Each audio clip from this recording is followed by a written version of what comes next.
Okay, so now this should definitely be Flipnic. I've been waiting quite a long time for this game. Turns out that the guy was ill, so that's why I wasn't able to send it off straight away. So let's open it up.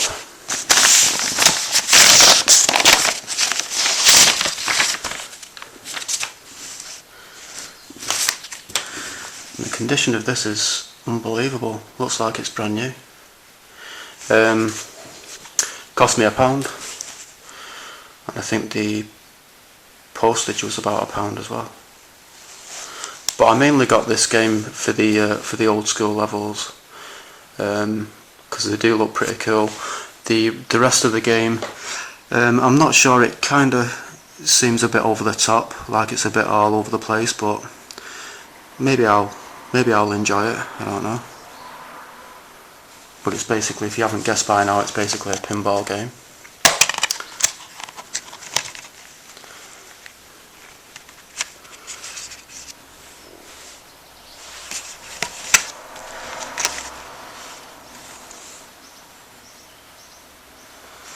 Again, another flawless disc and a manual.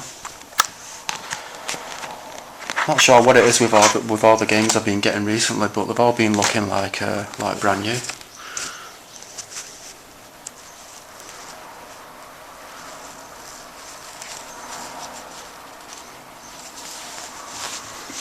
Yeah, I think that looks like one of the old school levels.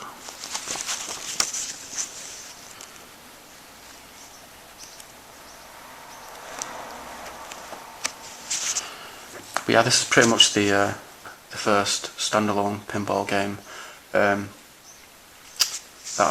I've purchased. So let's take a look at Flipnic on the PlayStation 2.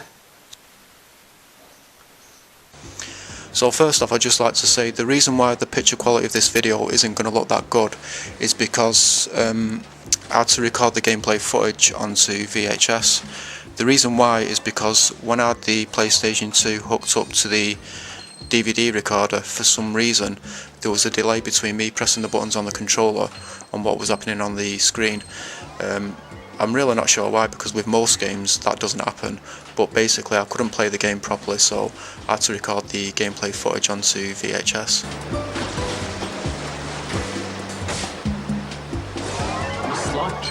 So Flipnic was published by Capcom in the US, which is quite interesting. In Japan and Europe it was published by other companies. It's a PlayStation 2 exclusive and was released in 2003. It's a pinball game, but it's not like playing on a traditional pinball table. The pinball takes place in different fantasy worlds. In each world you can move to different pinball areas by going through gates. Hungry monkey! Level 1. To clear the world / level, you need to clear all of the red missions, and then you will be able to play on the next level. There are also yellow missions, but it is not necessary to clear these to complete the level. You can just do them for fun or to bump up your score. To give you a couple of examples of the missions, one has you having to hit all of the bumpers so butterflies will land on them, which will then freeze over part of the level. This will then give you access to a new area if you break the ice wall by hitting it with a ball enough times. Another one is where, when getting the right combination on the slots, you will then have to count correctly the amount of UFOs flying across the screen.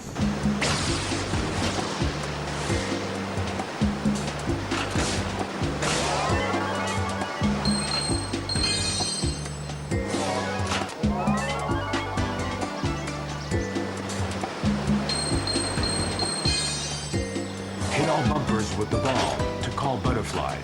It can be very hard knowing how to activate the missions at first, and which are yellow and which are red, but I guess that's part of the whole point of the game, you know, part of the challenge. Once you get accustomed to the world, you'll know what's what, and after completing a mission, either a red or yellow hexagon will light up to let you know. Also, there is a menu in the game which explains what you need to do in each mission.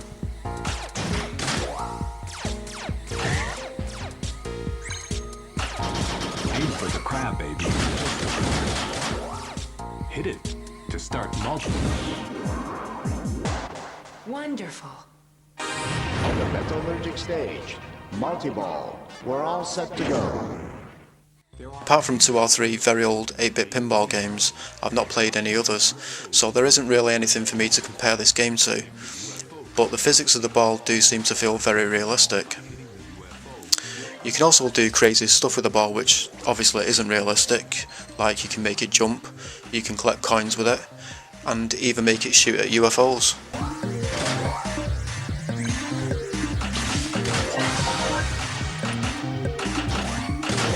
When I watched a couple of videos of this game before I bought it, I thought the game came across as too over the top with its various interludes and everything, and it seemed a bit too all over the place as well, because of swapping to different areas all the time.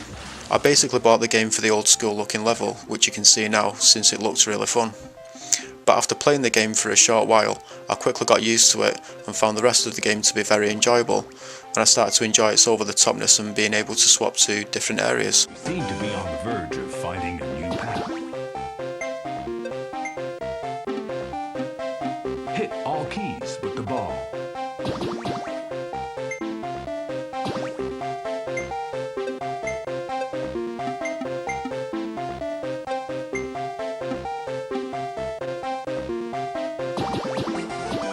The graphics are quite good, the music isn't too bad either.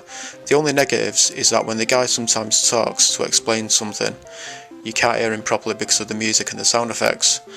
There are only 4 worlds/levels, and the difficulty suddenly gets very high by the second level. Apart from that though, it's a really good solid game, and I totally recommend this game to any pinball fans who would like to play something a little different. So that's Flipnic for the PS2, thanks for watching, and I'll see you on the next video.